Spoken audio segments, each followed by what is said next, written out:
Kullun nasi yaghdu. Setiap manusia ketika dia diberikan oleh Allah Subhanahu wa taala kesempatan masuk pagi, dia diberikan umur lagi, maka kata Rasulullah sallallahu alaihi wasallam itu ibaratnya kita diberikan modal. Faba'i'un nafsah. Maka dengan modal berupa umur itulah manusia memperdagangkan dirinya. Jadi umur, usia yang diberikan oleh Allah Subhanahu wa taala sesungguhnya adalah modal berharga yang diberikan oleh Allah untuk kita gunakan dengan sebaik-baiknya. Kita laksana orang yang memperdagangkan diri dengan modal yang diberikan oleh Allah Subhanahu wa taala. Maka di antara manusia itu kata Rasulullah sallallahu alaihi wasallam famu'tiquha, ada yang mampu untuk memerdekakan dirinya, yaitu dengan apa yang disyaratkan oleh Allah Subhanahu wa taala di dalam ayat ini, amanu wa amilus solihat. Dia beriman dan melakukan amal solih. Jadi karunia umur yang diberikan oleh Allah Subhanahu wa taala itu digunakan dalam rangka kebaikan.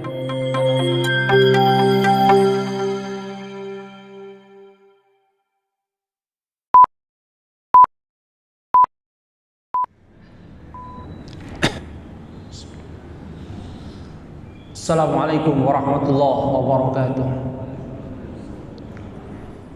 Innal hamdalillah nahmaduhu wa nasta'inuhu wa nastaghfiruh wa na'udzu billahi min shururi anfusina wa min sayyiati a'malina. May yahdihillahu fala mudilla lahu wa may yudlil fala hadiya lahu. Asyhadu an la ilaha illallah wahdahu la syarika lahu wa asyhadu anna Muhammadan 'abduhu wa rasuluhu la nabiyya ba'dahu.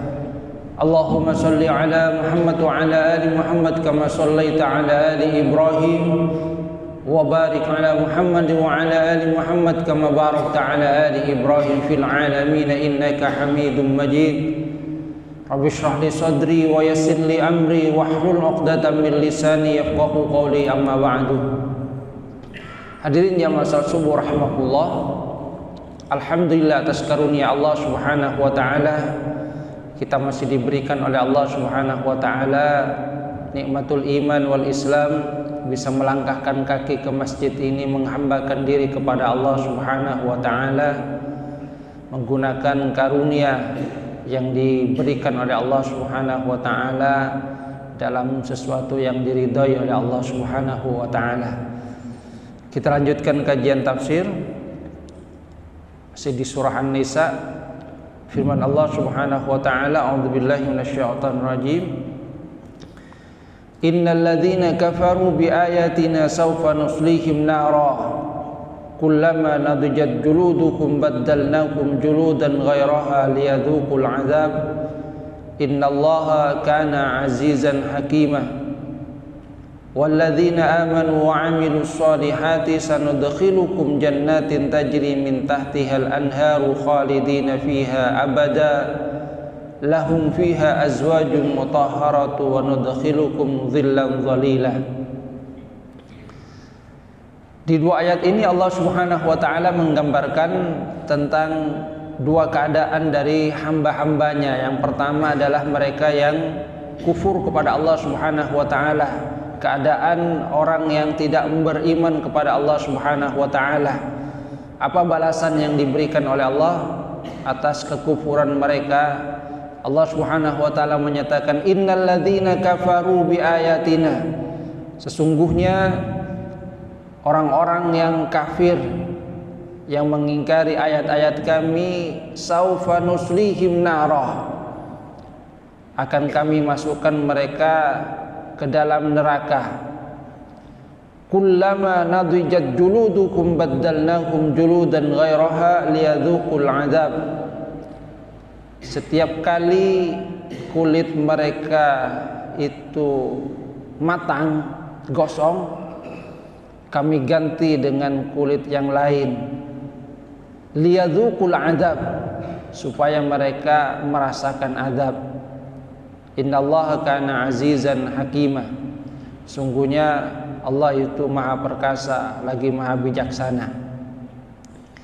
Di ayat ini Allah Subhanahu wa taala memberikan peringatan kepada orang-orang yang tidak beriman, orang-orang yang mengingkari ayat-ayat Allah Subhanahu wa taala, bahwa mereka akan menerima balasan, dimasukkan ke neraka, di mana di neraka itu mereka mendapatkan siksa yang disyaratkan di sini terus menerus. Kullama nadijat juluduhum baddalnahum juludan ghairaha liyadzuqul azab. Setiap kali kulit mereka itu gosong, maka diganti dengan kulit yang lain supaya mereka terus merasakan azab ini. Ada penemuan ilmiah yang ditemukan pada masa sekarang tentang ungkapan yang ada di dalam ayat ini, kullama nadijat juludukum baddalnahum juludan ghairaha liyadzuqul azab, bahwa setiap kali kulit mereka itu gosong, matang, kemudian diganti dengan kulit yang lain. Penemuan ilmiah ini kemudian menjelaskan bahwa bagian dari tubuh manusia di mana syaraf itu merasakan sakit itu memang adalah kulit. Ketika kulit itu sudah kosong, maka dia tidak akan merasakan sakit lagi. Maka di dalam ayat ini kenapa diungkapkan kullama nadijat juluduhum baddalnahum juludan ghairaha liyadzuqul adzab, bahwa setiap kali kulit mereka itu gosong kemudian diganti dengan kulit yang lain, karena memang kulitlah yang merasakan, saraf-saraf di dalam kulit inilah yang merasakan adanya sakit itu, sehingga maknanya bahwa mereka akan terus merasakan siksa yang berkepanjangan, yang tidak berkesudahan. Jadi ini penemuan ilmiah yang pertama yang isyaratkan tentang kemukjizatan Al-Quran, karena penemuan tentang kulit sebagai bagian dari tubuh manusia yang merasakan tentang sakit, dingin, dan ataupun yang lainnya, itu baru ditemukan pada masa sekarang. Yang itu menunjukkan bahwasanya Al-Quran itu memang bukan buatan dari Rasulullah Sallallahu Alaihi Wasallam, itu adalah dari Allah Subhanahu Wa Taala, yang kata orang sekarang di situ mengandung informasi ilmiah yang baru ditemukan oleh orang-orang pada masa sekarang. Kemudian di lanjutan ayat ini Allah Subhanahu wa taala menyatakan walladzina amanu wa amilus solihati sanudkhilukum jannatin tajri min tahtihal anhar. Sebaliknya orang-orang yang beriman dan melakukan amal solih, akan kami masukkan mereka ke dalam surga tajri min tahtihal anhar, yang mengalir sungai di bawahnya, khalidina fiha abada, mereka kekal di dalamnya. Lahum fiha azwajum mutahhara wa nudkhilukum dhillan dhalila.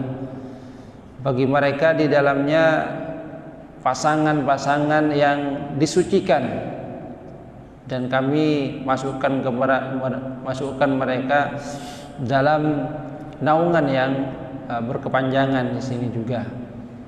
Hadirin jamaah rahimakumullah, di dua ayat ini Allah Subhanahu wa taala sungguhnya memberikan gambaran juga peringatan kepada manusia bahwa manusia apapun yang mereka lakukan ketika di dunia, maka mereka akan mendapatkan balasan. Dan balasan yang diberikan oleh Allah Subhanahu wa taala di akhirat itu adalah balasan yang dirasakan secara terus-menerus oleh manusia, baik itu orang-orang yang kafir ataupun juga orang-orang yang beriman kepada Allah Subhanahu wa taala. Maka sesungguhnya ini merupakan satu peringatan. Di dunia mungkin manusia ada yang merasa bahwa kematian itu adalah satu hal yang akan mengakhiri semuanya. Maka kita mungkin akan mendapatkan ada orang di kehidupan dunia ini yang ingin mengakhiri penderitaannya dengan cara bunuh diri. Ada orang yang diberikan ujian oleh Allah Subhanahu wa taala berupa penderitaan, kemudian dia merasa bahwasanya dirinya tidak bisa menahan semuanya, ingin mengakhiri penderitaannya, maka dia kemudian bunuh diri, berharap bahwa dengan bunuh diri ketika dia mati bahwa penderitaan yang dia rasakan itu akan berakhir.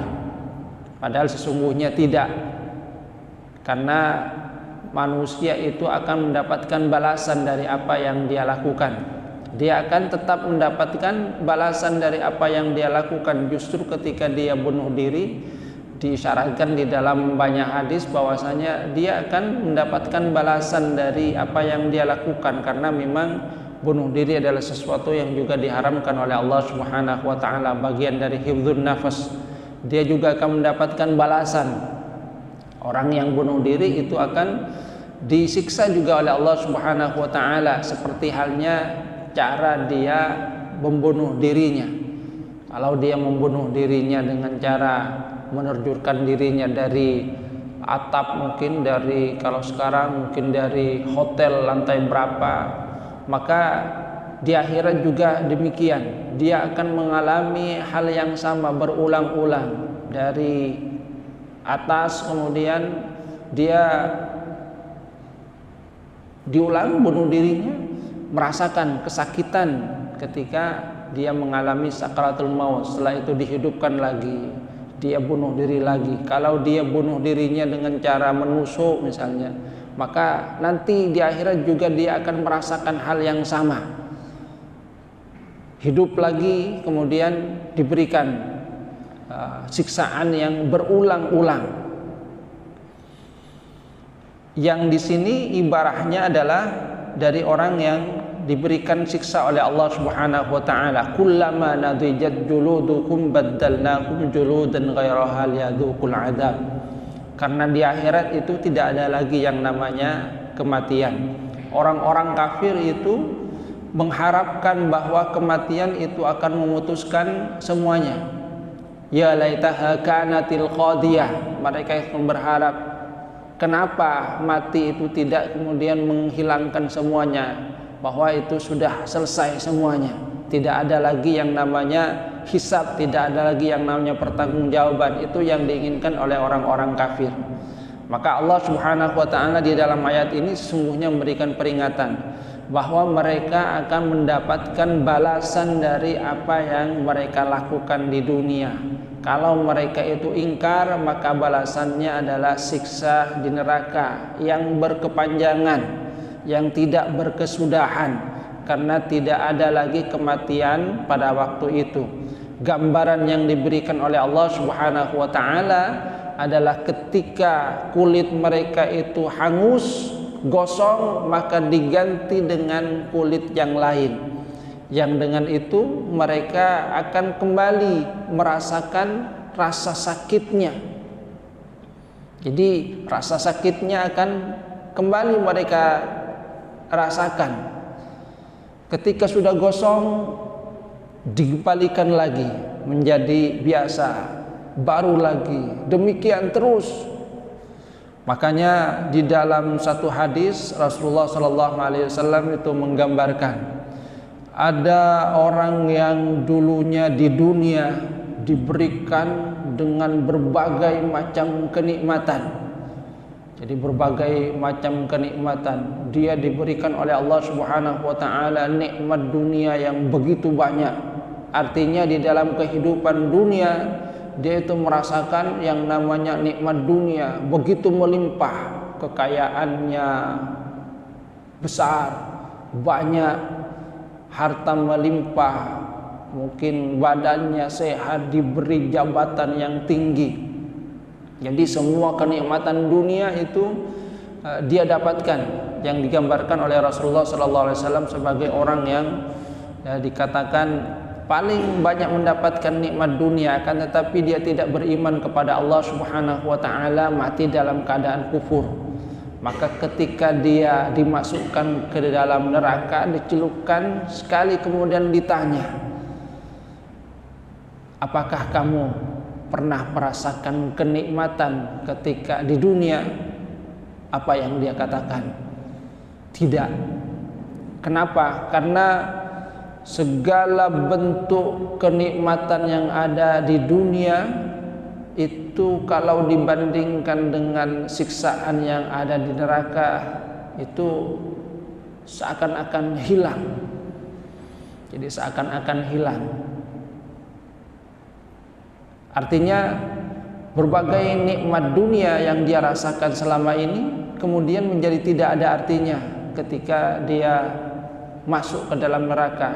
Satu kali celupan di neraka menghilangkan semua nikmat yang dia pernah rasakan di dunia, sehingga ketika ditanyakan apakah pernah mendapatkan nikmat sebelumnya, maka dia katakan tidak, karena kemudian ketika dibandingkan dengan siksa yang ada di neraka, berbagai nikmat yang ada di dunia itu menjadi tidak berarti bagi dirinya, seakan-akan tidak pernah lagi mendapatkan nikmat yang diberikan oleh Allah Subhanahu wa taala ketika di dunia.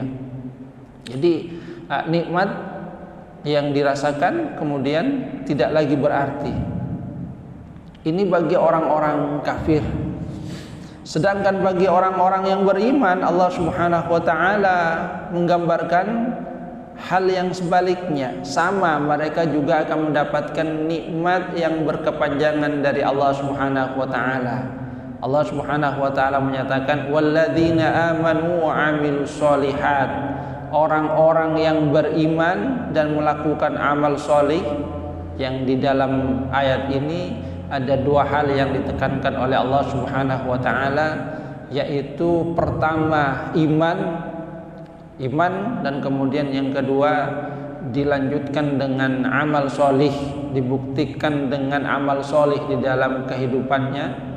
Jadi iman di dalam hati kemudian dibuktikan dengan amal solih berupa apa yang diperintahkan oleh Allah Subhanahu wa taala lewat arkan, lewat anggota tubuh, wa amilus sholihat.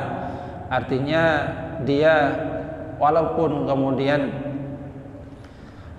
ketika dia diberikan oleh Allah Subhanahu wa taala karunia keimanan, kemudian dia buktikan dalam bentuk amal solih, maka Allah Subhanahu wa taala menyatakan sanudkhilukum jannatin tajri min tahtihal anhar. Kami akan masukkan dia ke dalam surga yang mengalir sungai di bawahnya, khalidina fiha abada. Yang digambarkan juga oleh Allah Subhanahu wa taala khalidina fiha abada, dia kekal di dalamnya. Jadi kekal di dalamnya, berbagai kenikmatan akan dia dapatkan. Lahum fiha azwajum mutahharah. Di antara bentuk nikmat misalnya yang digambarkan oleh Allah Subhanahu wa taala nantinya di akhirat adalah pasangan hidup bidadari yang mutahharah, disucikan baik dalam bentuk lahir. Kalau di dunia mungkin pasangan hidup itu istri misalnya, itu kan mengalami yang siklus yang disebut dengan haid. Dalam beberapa masa misalnya dia tidak bisa digunakan karena kemudian haid. Di masa haid tidak boleh pasangan suami istri itu melakukan hubungan intim. Akan tapi di akhirat itu azwajum mutahharah, yang disucikan oleh Allah Subhanahu wa taala. Artinya tidak ada haidnya, kapan saja bisa digunakan. Azwajum mutahharah dalam bentuk fisik. Termasuk juga yang disyaratkan di dalam berbagai riwayat, manusia juga akan mengalami hal yang sama seperti itu. Jadi walaupun nikmat itu banyak diberikan oleh Allah Subhanahu wa taala, makan dan minum, akan tapi manusia tidak mengalami seperti halnya yang dialami pada masa sekarang. Kalau kita di dunia sekarang itu banyak nikmat, maka banyak pertanggungjawabannya itu kan. Semakin banyak makan, maka yang dikeluarkan itu juga semakin banyak. Beraknya, kencingnya itu juga semakin banyak. Banyak minum, kencingnya juga semakin banyak. Banyak makan juga demikian. Akan tapi di akhirat tidak. Jadi tidak ada yang seperti itu. Itu salah satu nikmat yang diberikan oleh Allah Subhanahu wa taala. Ada seorang ateis yang pernah bertanya itu, bagaimana mungkin ada orang yang makan dan minum kemudian tidak melakukan buang air besar atau buang air kecil? Karena memang yang dia lihat adalah perbandingannya adalah yang ada di dunia. Maka kemudian dijawab oleh Muslim tadi, sesungguhnya kamu akan bisa melihat perbandingan yang juga pernah mungkin ada di dunia. Apa itu? Yaitu jabang bayi yang ada di dalam rahim ibu. Dia menerima masukan makanan dari ibunya, akan tapi dia tidak berak, tidak juga kencing gitu kan. Itu gambaran kecil, apalagi kemudian di akhirat. Bagaimana itu terjadi? Allah a'lam. Itu adalah kehendak Allah Subhanahu wa taala. Jadi azwaju mutahharah, disucikan baik dalam bentuk fisik. Jadi tidak ada lagi yang namanya haid, tidak lagi kemudian keringat yang bau. Kalau di dunia ketika keluar keringat bau, maka di akhirat tidak. Azwaju mutahharah dalam bentuk fisik, termasuk juga azwaju mutahharah adalah dalam bentuk non fisik, batinnya kemudian juga dihilangkan, disucikan oleh Allah Subhanahu wa taala dari berbagai bentuk penyakit batin, rasa hasad, rasa dengki. Jadi rasa hasad, rasa dengki, bidadari itu tidak pernah kemudian iri walaupun kemudian dimadu. Beda dengan di dunia. Jadi mutahharah, disucikan hatinya itu, disucikan batinnya, tidak ada rasa iri, tidak ada rasa dengki, yang ada itu adalah rasa damai, tidak ada marah-marah, tidak ada kemudian pertengkaran, yang ada adalah kedamaian. Azwajum mutahharah wa nudkhilukum dhillan dhalilah. Jadi gambaran tentang kenikmatan yang tidak berakhir, itu yang diberikan oleh Allah Subhanahu wa taala. Jadi kalaupun orang-orang yang kafir mendapatkan siksa yang tidak berakhir, orang-orang yang beriman itu juga demikian. Kenapa kemudian Allah Subhanahu wa taala memberikan gambaran yang seperti itu? Supaya manusia itu bisa memikirkannya dengan sebaik-baiknya. Karena seorang yang cerdas, sebagaimana yang dikatakan oleh Rasulullah sallallahu alaihi wasallam, adalah yang mau memikirkan tentang hal tersebut. Makanya Rasulullah sallallahu alaihi wasallam itu menyatakan, al-kayyisu man dana nafsahu wa amila lima ba'dal maut. Orang yang cerdas itu adalah orang yang mampu untuk menguasai dirinya, wa amila lima ba'dal maut, dan dia mau beramal untuk kehidupan sesudah mati. Karena sesudah meninggal dunia, kehidupan ini tidak kemudian langsung berakhir. Manusia itu mengalami beberapa fase itu kan. Yang pertama, fase pertama adalah alam arwah. Dalam alam arwah, kemudian setelah itu dimasukkan ke dalam alam janin, ketika sudah diberikan, ditiupkan ruhnya tadi. Ruhnya itu kan alam arwahnya itu sudah ada. Kemudian dia masuki alam yang kedua, alam di dalam janin. Pada saat pertemuan antara sperma dengan ovum, dan kemudian di situ ada fase-fasenya pada usia 40 hari. Kemudian 40 itu kan 4 bulan, kemudian ditiupkan ruhnya itu, karena sudah berbentuk dalam bentuk daging zigot. Maka kemudian disitulah ditiupkan ruhnya. Makanya kalau sudah usia 4 bulan, biasanya ibu itu merasakan ada pergerakan di dalam perutnya. Setelah itu sampai sempurna pada usia 7 bulan, ya mungkin nanti sampai 9 bulan keluar, maka manusia memasuki fase berikutnya, yaitu kehidupan di dunia ini. Yang disinilah kemudian manusia diberikan kesempatan oleh Allah Subhanahu wa taala untuk melakukan amal. Maka dunia itu adalah darul amal. Darul amal, tempat untuk melakukan amal, membaktikan diri kita kepada Allah Subhanahu wa taala sesuai dengan perjanjian yang telah diambil oleh setiap manusia. Alastu birabbikum, bukankah aku adalah Tuhanmu? Qalu bala, semua sesungguhnya sudah menjawab, ya, ya Allah, engkau adalah Tuhan kami. Namun ketika di dunia ada banyak faktor yang kadang-kadang merubah manusia dari perjanjian yang sesungguhnya dia ambil dari Allah Subhanahu wa taala.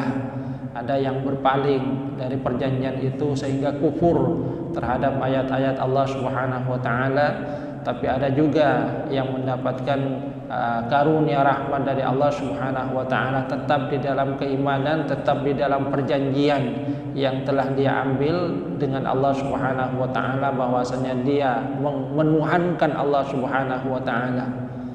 Setelah itu manusia masuk ke dalam alam kubur, yang itu ya kita tidak tahu berapa lama. Baru kemudian di akhirat kita akan mempertanggungjawabkan semua apa yang dilakukan oleh manusia pada saat kehidupan dunia. Maka Allah Subhanahu wa taala memberikan peringatan ini supaya setiap kita itu menjadi orang yang cerdas. Jadi kata Rasulullah sallallahu alaihi wasallam, orang yang cerdas adalah orang yang dia bisa mengendalikan dirinya. Mandana nafsahu wa amila lima ba'dal maut, mau beramal untuk kehidupan sesudah mati. Wal ajizu, sebaliknya orang yang lemah, orang yang bodoh adalah man atba'a nafsahu hawaha, orang yang senantiasa memperturutkan hawa nafsunya. Wa tamanna 'ala Allah, namun dia berangan-angan bahwasanya dirinya mendapatkan ampunan, mendapatkan karunia dari Allah Subhanahu wa taala, sedangkan perbuatannya di dalam kehidupan bertentangan dengan apa yang diperintahkan oleh Allah Subhanahu wa taala, melakukan apa yang dilarang oleh Allah Subhanahu wa taala, memperturutkan hawa nafsunya, tidak melakukan apa yang diperintahkan oleh Allah Subhanahu wa taala. Diperintahkan untuk beribadah dia tidak mau, tapi ketika bersenang-senang dalam kehidupan dunia, hal-hal yang diharamkan, mabuk-mabukan, zina misalnya, dia perturutkan. Atba'a nafsahu hawaha. Maka Allah Subhanahu wa taala memberikan peringatan tentang siksa yang berkepanjangan. Kehidupan dunia itu hanya sebentar, sementara kehidupan akhirat itu kemudian khalidina fiha abadah. Orang-orang yang beriman digambarkan oleh Allah Subhanahu wa taala, mereka kekal di dalamnya selama-lamanya. Jadi kenapa diberikan gambaran seperti itu? Supaya manusia mau untuk berpikirkan, mau untuk merenungkan. Apalagi sekarang kita masuk ke tahun baru yang sesungguhnya di situ ada isyarat juga, karena sebagaimana yang diberikan petunjuk oleh Rasulullah sallallahu alaihi wasallam, setiap waktu yang diberikan itu adalah satu modal berharga yang diberikan oleh Allah Subhanahu wa taala. Maka Rasulullah itu menyatakan, kullun nasi yaghdu, setiap manusia ketika dia diberikan oleh Allah Subhanahu wa taala kesempatan masuk pagi, dia diberikan umur lagi, maka kata Rasulullah sallallahu alaihi wasallam itu ibaratnya kita diberikan modal, faba'i'un nafsah, maka dengan modal berupa umur itulah manusia memperdagangkan dirinya.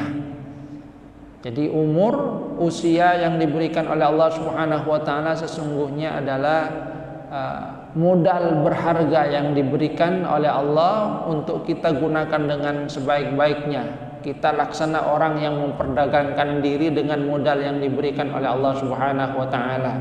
Maka di antara manusia itu kata Rasulullah sallallahu alaihi wasallam, famu'tiquha, ada yang mampu untuk memerdekakan dirinya, yaitu dengan apa yang disyaratkan oleh Allah Subhanahu wa taala di dalam ayat ini, amanu wa amilus solihat.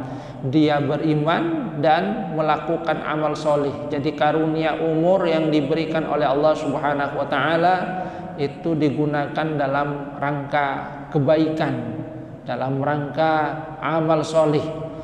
Makanya kita bisa menangkap pesan dari Rasulullah sallallahu alaihi wasallam. Kenapa Rasulullah sallallahu alaihi wasallam itu misalnya menyatakan raq'atul fajri khairum minad dunya wa ma fiha. 2 rakaat fajar, 2 rakaat sebelum subuh itu lebih baik daripada dunia dan isinya.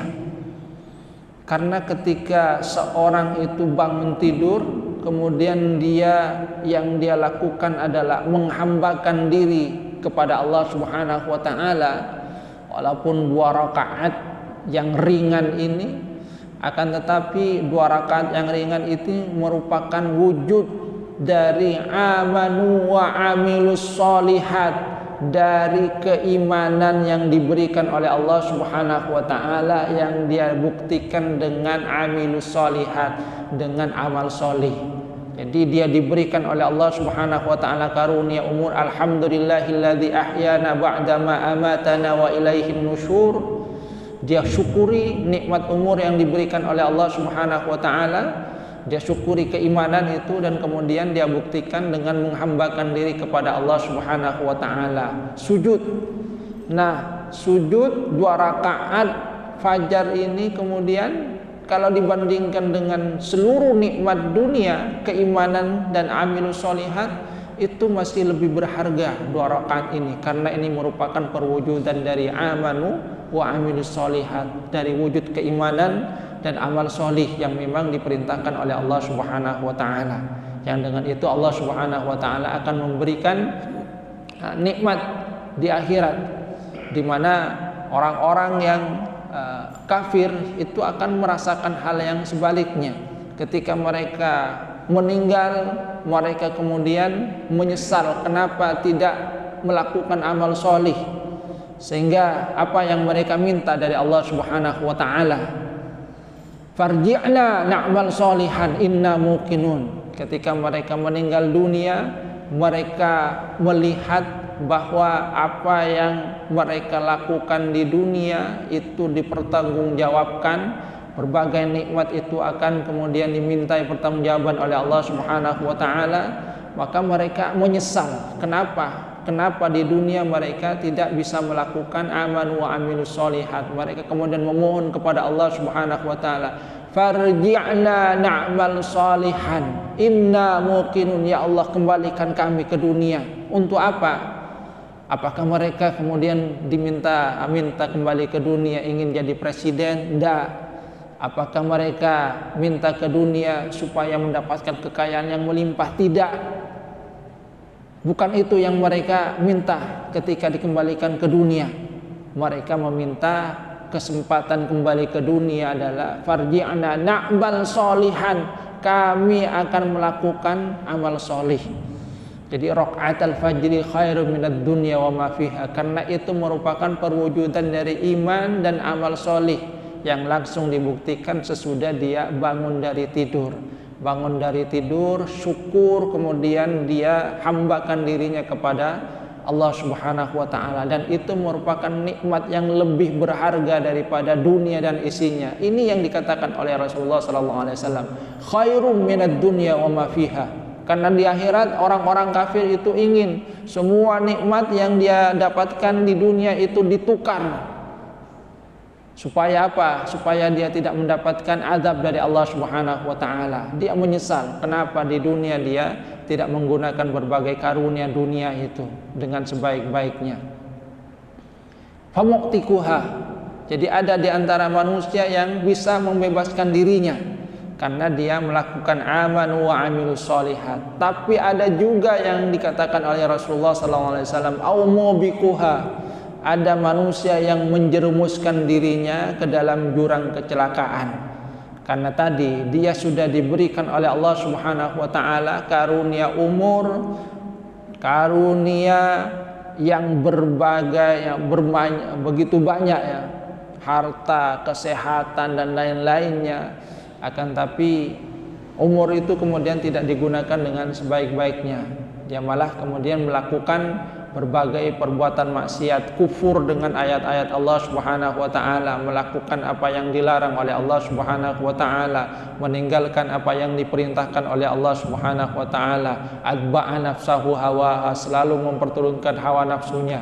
Maka ini yang dikatakan oleh Rasulullah sallallahu alaihi wasallam dengan mubiquha, yang menjerumuskan dirinya.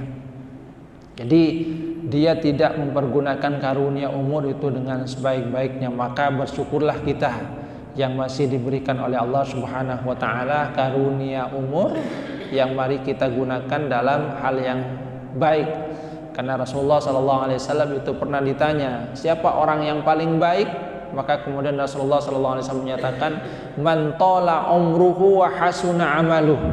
Orang yang panjang umurnya tapi karunia umur itu kemudian digunakan dalam rangka kebaikan di sisi Allah Subhanahu wa taala. Jadi digunakan dalam rangka kebaikan di sisi Allah Subhanahu wa taala. Umurnya panjang dan karunia umur yang panjang digunakan dalam kebaikan, amanu wa amilus sholihat.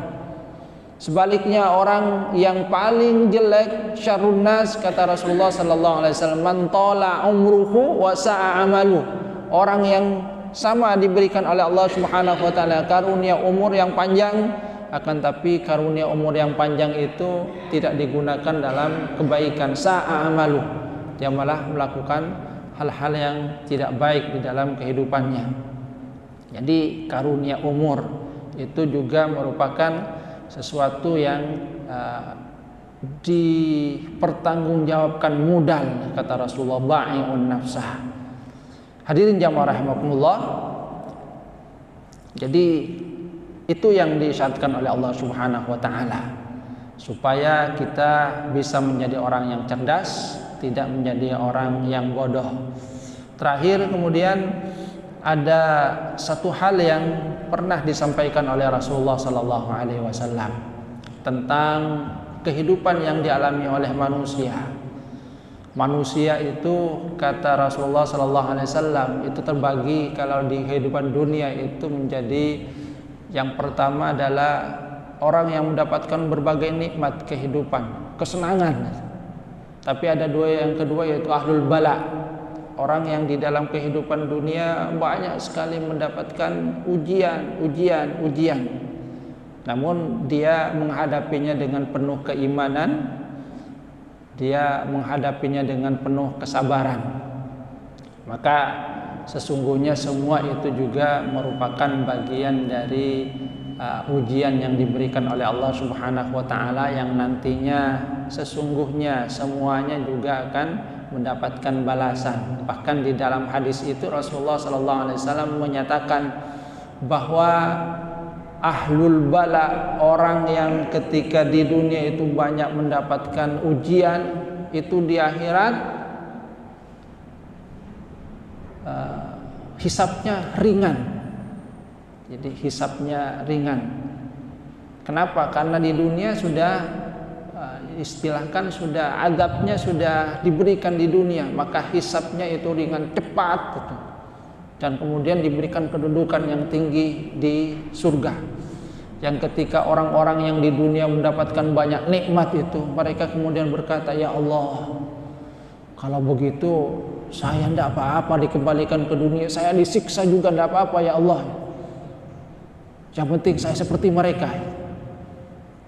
Jadi melihat bahwasanya ahlul bala, jadi itu kan manusia kan ada dua, ahlul afiyah yang dikatakan dalam hadis itu, ahlul afiyah, orang yang diberikan di dunia itu berbagai kenikmatan, sama-sama keimanan ya, di dalam keimanan. Kemudian ada ahlul bala yang di dunia mendapatkan banyak sekali ujian.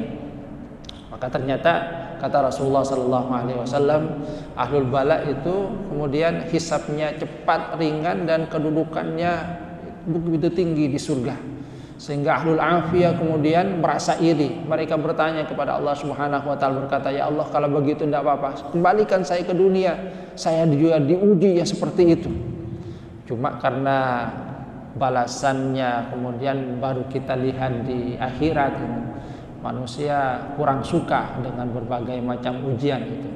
Tapi yang pasti sebagaimana yang disyaratkan oleh Rasulullah sallallahu alaihi wasallam, ya sikap kita dua, itu syukur ketika mendapatkan nikmat, sabar ketika mendapatkan ujian dari Allah Subhanahu wa taala. Namun yang paling penting, mari kita jaga keimanan yang diberikan oleh Allah Subhanahu wa taala dengan sebaik-baiknya, dengan melakukan amal solih, sehingga dengan demikian mudah-mudahan kita termasuk ke dalam mereka yang nantinya mendapatkan karunia ridho dari Allah Subhanahu wa taala, dimasukkan ke dalam rahmatnya, ke dalam surganya. Hadirin jamaah rahimahullah, ini yang dapat saya sampaikan. Mudah-mudahan ada manfaatnya, mudah-mudahan ini akan semakin memperkuat keimanan kita, memperkuat keyakinan kita, membuat kita semakin mengharapkan rahmat dan ridha Allah Subhanahu wa taala. Kurang lebihnya mohon maaf. Wabillahi taufiq wal hidayah wa ridha wal inayah. Assalamualaikum warahmatullahi wabarakatuh.